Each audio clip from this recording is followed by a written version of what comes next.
What's up everyone? So today I'm taking a look at my brother's 2007 Yamaha YZF R6. We're going to walk around it, check out all the specs on it, and then take it for a test drive. And the model that we're looking at today is finished off in Yamaha Blue. This bike has just over 12,000 miles, and you can expect to buy a used one like this for around $5,000. The R6 comes with a 4-stroke inline 4-cylinder that measures 590 cc's or 36.5 cubic inches. This has a liquid-cooled system and is also fuel injected. Paired to a 6-speed transmission, first gear is 1 down, neutral is halfway between first and second, and then you go up 5 gears all the way to 6th. This engine produces 125 horsepower at 14,500 RPM and 43 pound-feet of torque at 11,500 RPM. It is chain driven to the rear wheel with a dry weight of 357 pounds. 0 to 60, depending on the driver's skill level, can happen in the low 3-second range with a top speed of 154 miles an hour. And not that MPG is important, but based on the driver riding style, with a 4.6 gallon tank, you can expect between 30 and 40 miles per gallon. The seat height on this bike measures 33.5 inches. It has a wheelbase of 54.3 and ground clearance is at 5.1 inches. The R6 has very aggressive lines up front with the headlights each coming to a point surrounding the air intake. This one also has an aftermarket carbon fiber windscreen that gives it a little more depth as well. The wheels on this bike measure 17 inches and are wrapped in brand new Michelin Power Pilot 3s. The front suspension is a 41mm inverted telescopic fork with spring preload, rebound, and compression adjustability. The front travel measures 4.7 inches, and the front brakes have two 310mm 4-piston caliper discs measuring 12.2 inches.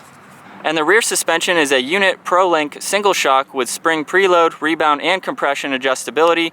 The rear travel is at 4.7 inches, and the rear brake is a single 220mm 1-piston caliper measuring 8.7 inches. The fairings have aggressive lines on them to match the front end. This has the stock turn signals with aftermarket frame sliders. Nice graphic along the side with the two-tone and gray along the lower section. Yamaha written out. The muffler on this bike is stock. It does have an upgraded mid-pipe. And then along with that is the clean-looking fender eliminator kit with the bright brake light located above.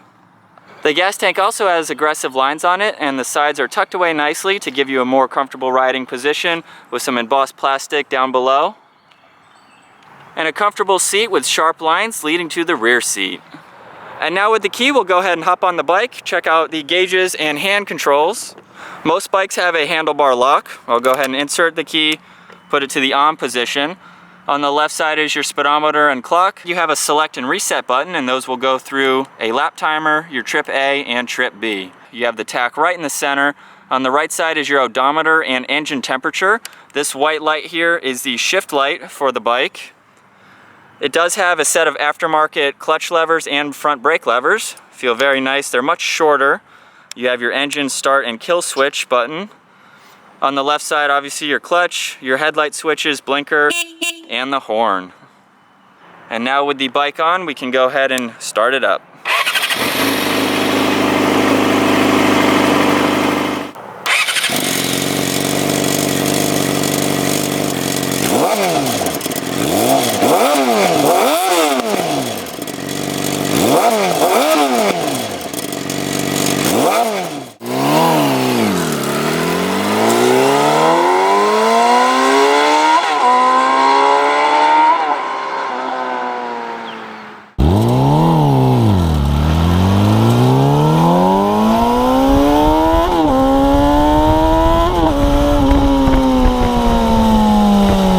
Before we get to the test drive, we'll go ahead and take a look at the gas cap. You simply insert the key, push down a little bit.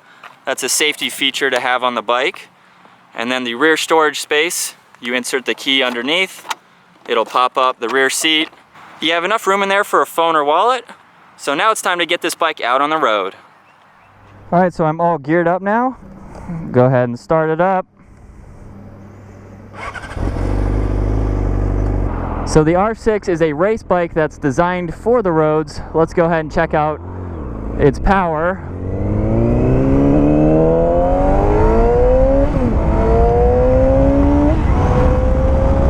Wow, so that gets up and goes very quickly. I got to about 9,000 RPM and I'm already well up to speed. So for a 600, this definitely has plenty of power in it. Comparing it to other bikes that I've ridden, definitely gets up and goes, has a lot of torque as well to get up to speed. The riding position on this seat is comfortable. As far as height goes, I'm 5'10", and I'm not really flat-footed when I'm sitting on the bike, so if you're a little bit shorter than that, you might be high on your tippy toes, but other than that, it's a really comfortable position. The base of the seat is fairly wide, so your legs are very comfortable, and then again, with those indentations in the side of the tank, definitely comfortable for your knees. And we got some nice roads here to check out the handling of the bike. Very smooth around turns, has very direct steering in it.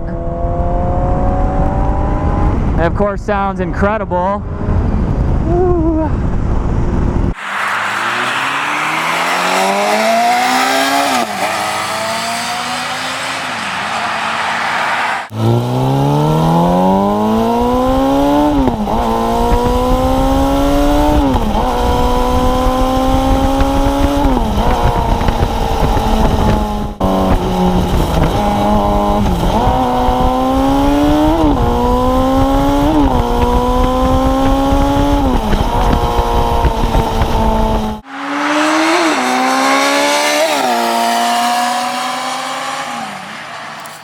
And as far as visibility goes on this bike, your side mirrors here will definitely do a great job. Sometimes you do need to tuck your elbows in a little bit to see directly behind you, but anywhere you're facing your head is really going to give you the best visibility overall. So looking over your left shoulder for traffic, looking over your right shoulder is going to be the best way to see, you know, where any traffic is, so you don't have any blind spots while you're out cruising on the roads.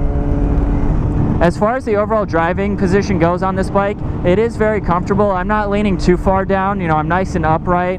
And then all of the controls on the handlebars are very easy to use. Most bikes, it's very similar: headlight, blinkers, and your horn, and then your kill switch and engine start on the other side. So everything is laid out very well. Looking at your center gauges again, you have your tach directly in the center. Again, with this being more of a race design bike, your speed is not necessarily important out on the track, which is why your tach is right in the center for you. So let's go ahead and do one more pull on the bike.